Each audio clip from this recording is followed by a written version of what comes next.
Muslim yang baik itu adalah bagaimana menjaga Muslim yang lain dari lisan dan tangan. Rasulullah mencontohkan bagaimana tetangga-tetangga kita itu merasa aman dengan adanya kita, merasa terbantu dengan سبيل الدموع سبيل مريح تنهدى يا صاحي كي تستريح. Assalamualaikum warahmatullahi wabarakatuh.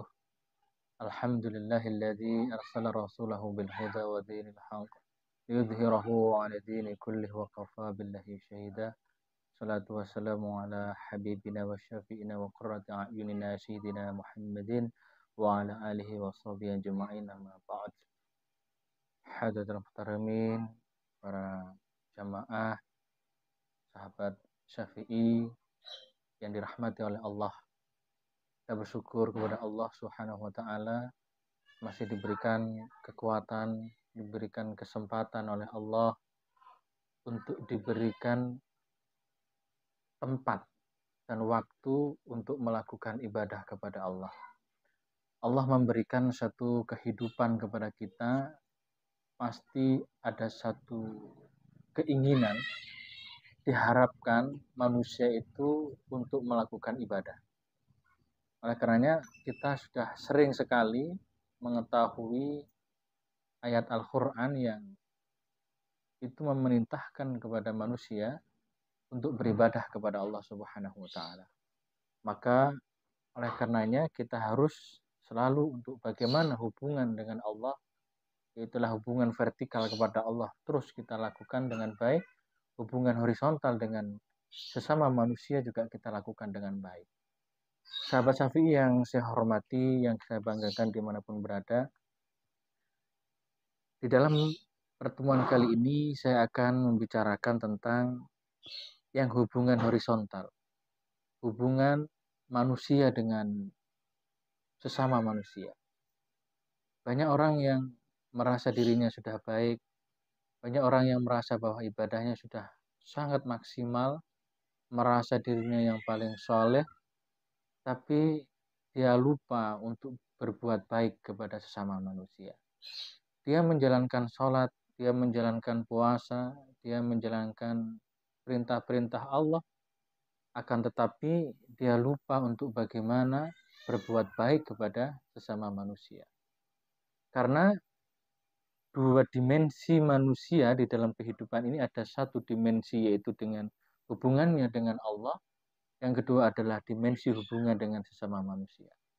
Nah, hubungan dengan sesama manusia ini Rasulullah sudah memberikan satu gambaran yang sangat jelas. Ini saya mengambil dalam kitab Jawahirul Bukhari, dijelaskan di dalam kitab ini, an Abdillah ibni Amrin radhiyallahu anhuma anin Nabi sallallahu alaihi wasallam qala, bersabda sahabat Kanjeng Nabi, al muslimu man salimal muslimun min lisanihi wa yadihi wal muhajiru man hajara manahallahu anhu. Di dalam hadis ini memberikan satu pengertian yang saya kira penting sekali untuk bagaimana kita berhubungan dengan sesama manusia. Yang pertama yang harus kita pahami di dalam hadis ini adalah Muslim yang baik itu adalah bagaimana menjaga Muslim yang lain dari lisan dan tangannya. Jangan sampai sahabat kita ini, teman kita, saudara kita yang sesama Muslim ini justru merasa tidak nyaman dalam kehidupannya, merasa tidak bahagia, merasa terancam dengan lisan kita, dengan wayadihi ini tidak hanya diartikan sebuah tangan, tapi di dalam hadis ini diartikan adalah kekuasaan. Jangan sampai sahabat kita, saudara kita yang seiman ini, sama Muslim ini, merasa terganggu dengan adanya kita ini. Maka ini memberikan satu gambaran bahwa kita harus selalu berbuat baik kepada orang lain. Jangan sampai lisan ini menyakiti saudara kita. Jangan sampai tangan ini menyakiti saudara kita. Nah, kalau kita mau melihat contoh-contoh di dalam kehidupan ini, banyak sekali orang yang niatnya melakukan kebaikan kepada saudaranya, tapi lisannya ini menyakitinya. Satu contoh, misalkan memberikan sedekah, membantu saudaranya dengan memberikan beras, memberikan bisa jadi bahan pokok yang lainnya, tapi lisannya ini menyakiti kata-katanya. Nah, ini tidak boleh terjadi di dalam kehidupan kita ini. Orang muslim sejati itu yaitu orang yang mampu menjaga lisan dan tangannya untuk tidak menyakiti saudaranya yang lain. Nah, ini saya kira penting di dalam kehidupan hari ini. Apalagi kalau kita melihat di dalam kehidupan di kota-kota besar ya. Itu kehidupan yang sangat individualis. Itu hanya berpikir bagaimana dia hidup dengan kecukupan, hidup dengan bahagia, tidak berpikir tetangga kanan kirinya. Sedangkan Rasulullah tidak mencontohkan begitu. Rasulullah mencontohkan bagaimana tetangga-tetangga kita itu merasa aman dengan adanya kita. Merasa terbantu dengan adanya kita. Buat apa kita mempunyai rumah yang besar?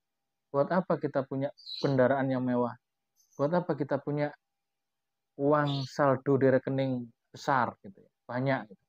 Tapi tetangga-tetangga kita tidak pernah merasakan apa kedermawanan kita semua ini. Maka harus ada sebuah gerakan bagaimana tetangga-tetangga yang membutuhkan itu kita bantu bagi orang-orang yang mampu. Kemampuan ini jangan dibiarkan. Nikmat yang luar biasa yang Allah berikan kepada orang-orang kaya ini, para agenia ini para agenia saya kira ini juga harus berpikir lebih mendalam. Ketika diberikan nikmat yang luar biasa dengan kelebihan harta, jangan berpikir bahwa itu adalah miliknya sendiri. Karena di situ ada milik saudara-saudara sekitarnya yang bisa jadi itu membutuhkan untuk diberikan santunan, bagian dari saudara-saudara yang harus dikeluarkan. Maka di Islam ada zakat, ada infak, ada sedekah, dan seterusnya. Ini harus dilakukan. Maka saya kira sesama muslim yang baik harus kita saling membantu, saling memberi kebaikan, menyebarkan kebaikan kepada sesama muslim. Di hadis ini juga dilanjutkan, saya kira ini juga penting. Wal muhajiru man hajaru manahallahu anhu. Dijelaskan yang dimaksud dengan hijrah man hajara manahallahu anhu, yaitu adalah mampu meninggalkan sesuatu yang dilarang oleh Allah. Maka itulah dikatakan hijrah. Nah, hijrah tidak hanya sebatas orang yang tidak berkerudung setelah itu berkerudung, yaitu bagian daripada itu. Tidak hanya orang yang biasanya tidak pakai baju takwa memakai baju takwa. Tidak hanya sebatas pakaian yang kelihatan, tapi bagaimana memang betul kita mampu untuk meninggalkan sesuatu yang dilarang oleh Allah Subhanahu wa taala. Dan ini saya kira harus dilihat secara menyeluruh. Apa saja yang dilarang oleh Allah yang harus kita tinggalkan. Dari sesuatu yang tidak baik menuju sesuatu yang baik. Dari sesuatu yang dilarang oleh Allah yang biasanya dilakukan, ditinggalkan untuk tidak melakukan yang dilarang oleh Allah Subhanahu wa taala. Maka disinilah makna daripada hijrah itu sendiri. Oleh karenanya sangat penting untuk bisa kita pahami hijrah hanya tidak sebatas menambah jenggot lebih panjang jadi tidak, tapi bagaimana kita berusaha untuk meninggalkan sesuatu yang dilarang oleh Allah Subhanahu wa taala. Nah, ini yang bisa dilihat dari sisi fisik ini untuk tidak melakukan kemaksiatan zahir ini. Tapi harus kita tingkatkan untuk bagaimana kita juga membersihkan batiniah kita. Kita beribadah iya, kita melakukan sholat iya, kita membaca Al-Quran iya, tapi kita tingkatkan tidak hanya sebatas membaca agar didengar oleh orang lain. Tidak hanya kita melakukan sholat agar dilihat oleh orang lain. Tapi bagaimana yang kita lakukan itu memang betul-betul penghambaan kita kepada Allah Subhanahu wa taala. Dengan begitu kita akan betul-betul menapaki jalan demi setapak untuk menuju ridhonya Allah Subhanahu wa taala. Kalau tidak, kita akan berjalan hanya sebatas badan kita ini, hanya sebatas fisik ini, tapi tidak sampai bagaimana kita betul-betul rohani kita, batiniah kita itu sambung dengan Allah Subhanahu wa taala. Sahabat semua yang saya hormati, yang saya banggakan, saya kira itu yang kita coba pikirkan bersama dan kita lakukan perbaikan demi perbaikan di dalam kehidupan ini. Jangan sampai kita hanya menjalankan rutinitas yang itu hanya rutinitas fisik, tapi juga kita tingkatkan yaitu dengan rutinitas untuk betul-betul batin kita ini nyantol, nyambung dengan Allah Subhanahu wa taala, dan harapannya adalah kita bisa mendapatkan ridho dari Allah dan kita akan selamat dunia dan selamat akhirat. Karena tujuan daripada hidup ini sesuai dengan doa yang selalu kita baca, yaitu adalah Rabbana atina fid dunya hasanah wa fil akhirati hasanah wa qina adzabannar. Harapan kita adalah selamat di dunia, bahagia di dunia, selamat di akhirat, bahagia di akhirat, dan dijauhkan, diselamatkan dari api neraka. Ini adalah tujuan kita. Ketika kita sudah punya niat itu, punya harapan seperti itu, maka langkah kita, perilaku kita, ucapan kita menuju untuk selamat dunia, selamat akhirat, dan dijauhkan, dihindarkan dari api neraka. Ini saya kira menjadi sangat penting di dalam kajian pada kali ini. Hubungan kita tidak hanya hubungan yang vertikal dengan Allah, tapi juga hubungan dengan sesama manusia. Kita bangun hubungan persaudaraan dengan sesama manusia ini dengan baik. Dengan begitu kita termasuk muslim yang sejati. Saya kira itu, kurang lebihnya mohon maaf. Kita akan ketemu di kajian-kajian berikutnya. Semoga ini memberikan satu manfaat dan inspirasi untuk bagaimana selalu berbuat baik, selalu berbuat baik, dan terus berbuat baik. Kurang lebihnya mohon maaf. Kita tutup kajian ini dengan bacaan surat Al-Fatihah. Al-Fatihah. A'udzu billahi minasyaitonir rajim. Bismillahirrahmanirrahim. Alhamdulillahi rabbil alamin. Arrahmanir rahim. Maliki yaumiddin. Iyyaka na'budu wa iyyaka nasta'in. Ihdinas siratal mustaqim.